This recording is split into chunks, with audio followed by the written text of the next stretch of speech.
It's a God-given right, you know?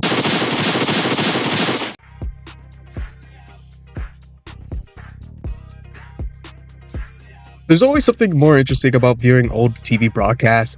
It's something that is really weird to some people. And it's more interesting to just see how the climate was back in the day, especially with how things were transitioned here into America in a lot of ways. And I was probably shocked for a couple of people that seeing that Thomas the Tank Engine's actually British and Forrest and Crop as well. But then there's a lot of other things that you would probably be surprised by, but nothing that would really make anyone be shell-shocked in a lot of ways. And so a lot of times that whenever I'm watching something, I like trying to look for old playlists of advertisements of TV blocks that were late night, because you could definitely see the climate of a lot of other things just besides whatever was going on TV around that time. And so it's always super interesting to see something like Gunsmith Cats Come On Your Way, a series that takes place in America that deals with the American issue about the ATF. This manga turned into a miniseries is about gun store owners, bounty hunters that get caught up into an investigation by the ATF and must help them because guess what? What American likes to get taxed? Big fan of the government. And so me always being on the internet for so long has always seen these characters, and I was always intrigued on what series this was from or if this was just complete fan art that someone made. But now I've been on the internet for way too long and it's time to watch Gunsmith Cats, made by Kenshi Sedona. But before we actually get into that time, I actually want to talk about the climate of this coming out, because again, I've been on the internet too much. So most basic of ways to understand why this is actually a thing is that it's actually an OVA, and if you don't know what OVAs are, I've done OVAs in the past that actually gave a pretty much a simple way to describe what it is, but to put it into its most simplest forms, it's an original video animation. And to put it in the most simplest ways, that these are practically just TV movies in a lot of ways. These are to be advertising for their manga and other things that are part of the series. You would probably see this if you've been part of watching Dragon Ball, the Dragon Ball movies, but yes, these are all technically OVAs. But since it's when West was getting these were just considered movies. And so there's two sides of these that are advertising. It's advertising the viewers to actually go and watch the manga, because guess what, you found this pretty cool, oh, and you should at least try and read it. Or in a lot of other ways, when anime were coming into the United States, these were practically just more or less just extra content from just watching the series onward. Yeah, a lot of studios would buy the rights to these and make their own dubs, but then there were some would just look.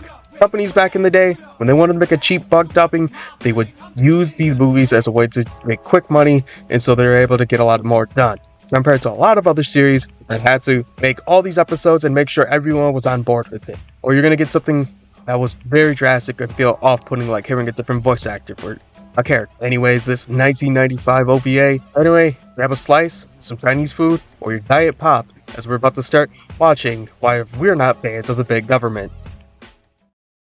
It starts with a basic introduction towards these characters, nothing that would be absolutely crazy, but more or less just being a way to kind of get a gripe of these characters before we actually go on this adventure. So our two main protagonists is Raleigh Vincent and Minnie May. They're practically bounty hunters that help with the Chicago Police Department with any investigations or things that they can't get their hands upon. Anyways, we see their shop and what they actually do on their daytime, in which that is just repair shop for a firearm, in which we see a strange man come in that I don't think most of us would like to see at all, in which this is Bill. Bill is a alcohol, firearm, and tobacco agent, better known as the ATF. And well, basically, he wants their help on this investigation.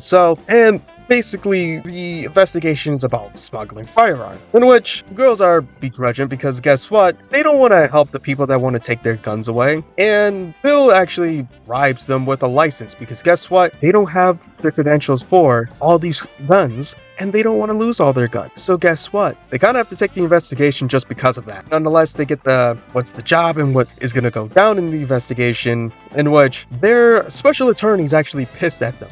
And well, yeah, they actually decide to help them only because their place got robbed, actually. And pretty much, to put it in the most simplest of ways, this is another way of showing that, yeah, these guys are packing heat. Plus, since they don't want their firearms to get smelted down, it's pretty much a damn if you do, damn if you don't in a lot of ways. And so Raleigh goes and looks for the criminal that we've seen get arrested earlier, and May is Bale. And then we meet Bucky, is the best way to describe it, is their middleman in a lot of negotiating. In the simplest of ways, as much of a friend she is, she's the one that lurks in the shadow to make sure that they get some green in their pockets whenever they do tasks like this. But since this is so forced upon, Riley decides to actually treat her for dinner, because guess what? I think you'd be pretty justified when you see how much money can be left on the table and whatnot. And so later upon that night, they actually go, do what they actually were going to say. And actually, it's more of a ploy out of anything, because guess what? They're going to the alley, actually. And so as Riley gets in to, talk about the situation and pretty much negotiate their helping hand into all of this, we actually see that Bill was actually captured by them. Because guess what? Ro does not know how to put on a disguise and lurk properly. But yet after this, we actually see a gunfight happen, because guess what? Because in a situation like this, you'd be stupid to think that they'd actually trust you in this way. Shots are fired, but and we basically get a showcase on what all these characters go with in a lot of ways. Keeping the most simplest way, Riley's a sharpshooter and made, Think fast, Chuckle Nuts! On why Riley and May is needed for this objective is because they already had 3 men down into the investigation, in which, you can kind of see why actually Becky's pissed off about this. Mainly, I think even just by 15 minutes in of watching the OVA, you can actually kind of get more of a glimpse of how these characters would interact with each other.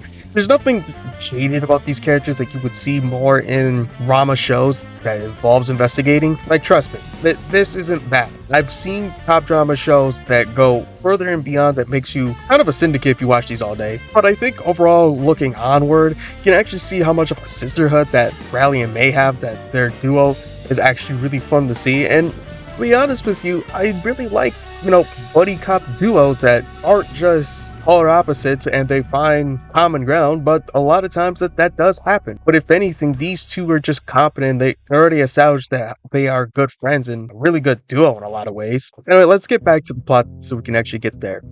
We actually see Riley with the fight pretty much going down between these crooks and cops. May actually shows up and actually finish everything off with her own personal explosives. And so as everything ends, it looks like that they got their part of the bargain done, but Bill actually sees them as pretty capable of helping him out, so he's actually gonna get them on another task. Goofier note than you would think it would. And yet in the starting part of the second part of the OVA, we actually get the introduction of who's actually the big monster of this. This is Blood Piercing, or her Christian name, Natasha Radnov. And it looks like it's going to be actually a monster to actually deal with for Riley and May. But we actually get to see the crux of this with the first episode of that crook, and we actually get a name for him, which is Washington. In which, since he has too much information of what's going down, he's asking Riley and May to actually help him escape so he doesn't get harmed. But yet, since they trust him in a lot of ways, but he does leave the Rolex and the note with her, May, that they actually will know what's actually going down with it. But anyways, we actually see their big introduction towards each other with this scene, and to say that I like to see a girl with a mean face. And with them interacting just as a quick bit, we actually see why Radnov is actually pretty scary force, because damn, I'm more trying to figure out why they wanted to give them this. We actually see how dangerous Radnov can be, with basically just decimating everyone that was at the house. And even Washington. To say how much of a force she is going to be more surprising on how they're going to have to take her down. How are they going to stop them? We'll do it right after this. Warning, the following offer is for mature audiences only. Exciting, mysterious, intense, graphic, provocative, raw. This is no ordinary animation. This is the exotic, bizarre, and beautiful world of Japanese anime.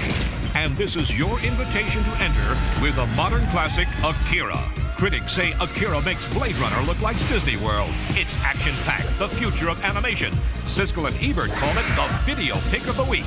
Akira is yours for only $4.95 with subscription when you order the Best of Japanese Animation Collection Series. With these state-of-the-art sci-fi classics, you will enter a world beyond imagination, a future out of control, and an experience you will never forget. Don't say we didn't warn you.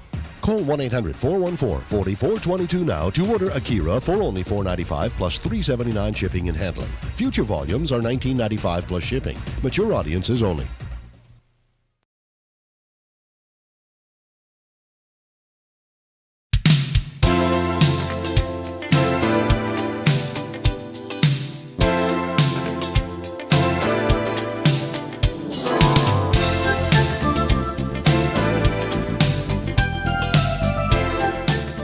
actually go into the address that they were actually given, and oh, that stinking liar. Well, not really being a stinking liar. We actually figure out that it's actually a pathway to a database that would actually help them figure out what's going on with all of this. And it was locked in plain sight. And as they're printing out the machines and having all of this up, we might as well talk about Bill stealing the information.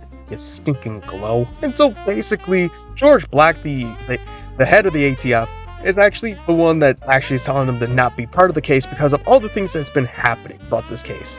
First of all, we actually seen his friends die because of this. We actually see why Redknapp is dangerous. And most importantly, we seen why we can't trust this guy in a lot of ways. But with them finding the destination of the location of where Washington wanted to have this stuff being found, Riley and Meg go down there to the pier and actually see where things are, in which they would get caught, but think fast, Juggernaut. Okay, I can't do that joke for a third, but pretty much gun findings pursue, and we actually see Redknapp was actually on their tail, and May gets captured by Redknapp. And so it becomes this big chase to actually see, it actually becomes a big chase to rescue May, and we get all these dynamic shots about in the highway and whatnot. Honestly, really want to know something about this OVA. It has great shots like this, and this is why you should watch it. But pretty much as May is still unconscious, the plan is pretty much that May's gonna figure out a way to escape in a lot of ways. But as the chase goes on, May finally wakes up and May tries to get herself out. As it becomes a wild and more crazy affair, we actually see what May was doing as Redknapp was focusing on the road. And as they're driving towards the bridge, we actually see what happens to Redknapp's car, and oh, well, it looks like everything is safe from here. May's rescued, the girls are fine, and most importantly, Redknapp is dead. But since this has one more part, we're gonna have to actually talk about what actually happens. And to put things back into perspective, Redknapp is actually not dead from this, by the way. I don't know how, but those KGBs know what they're doing. But the girls are in hot water because of all these things that went down. Even the police station is actually in some hot water by the public, and yeah. But this is Roy. Roy is the head of the Chicago PD, and to put it in the most simplest of ways, he's not mad at the girls, but he's telling the girls to lay low because of it, and got them some Halloween decoration. My bad, Hawaii. And people thinking that she died because of the ice cold water of Chicago. And so they probably take their following task as lay low for a while, but the senator that totally forgot to talk about. Yeah, so there's a senator here that has been advertising, and he wants to get rid of guns. They want to give these two lovely ladies a reward because guess what? They saved people and whatnot. But as everything else is happening around them, we actually see some of the underlings that is going on. Yes, you remember George Black, the head of the ATF. Well, the head of the ATF is actually having connections with both Ed, the senator, and Redknapp. And the reason why is because, well, they want to get rid of guns, right? And plus, they want to protect themselves. They think that having all this happen is actually going to do good for Ed's campaign run. And so once Bill figures that out, we actually see what Bill's actually going to do, and that is actually try to confront George Black about it. But without him knowing, George Black dies because of Redknapp. And so things are going to get a little spicy here with everything else that's happening. With even the rookie that was with Bill, oh damn. Bill finally figuring out why people don't like the ATF. We actually go later on into the ceremony where Riley and May are going to be getting their awards for saving the town from... With Riley and May getting the award, Redknapp comes in and attempts to,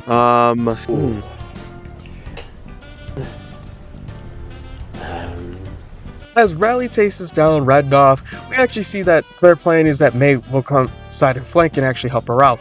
In which they go up on top of the building and we see what's going to happen. And what's the first thing we see? Riley getting her ass kicked. Well, not getting her ass kicked, but a knife to the shoulder, nonetheless. Anyways, as with May being a part of it, we actually see that Redknapp actually set up traps and pretty much just chaos pursuit. We see flashbangs, explosions, in which it becomes more of a task to see who can catch the first person. And in the most simplest ways that I can put it, they know each other's movements well enough that they're not going to be dealing with each other's traps. But Redknapp actually finds out that where they're located, but nothing succeeds in anything. I guess the get back that she wanted with her ear was no more. And so Eddie's perspective is that Redknapp tried to kill him, and so he's trying to look for her. and finds her, and then proceeds to say everything that would actually harm his campaign. And it was recorded in 4K, caught. And so in the climax of things, we actually learned 3 things about everything. These 2 are bad. Oh my god! It was a misinput. But these 2 are badasses, the ATF are vultures in a lot of ways, and don't trust politicians. And I think the OVA actually did a really good job, because I remember when I watched this back a couple years ago, and I was actually really enthralled by it, and I actually wanted to read the manga. And to say the manga is different, oh lord, if you thought the OVA was something of a fun ride, this is completely in different ways.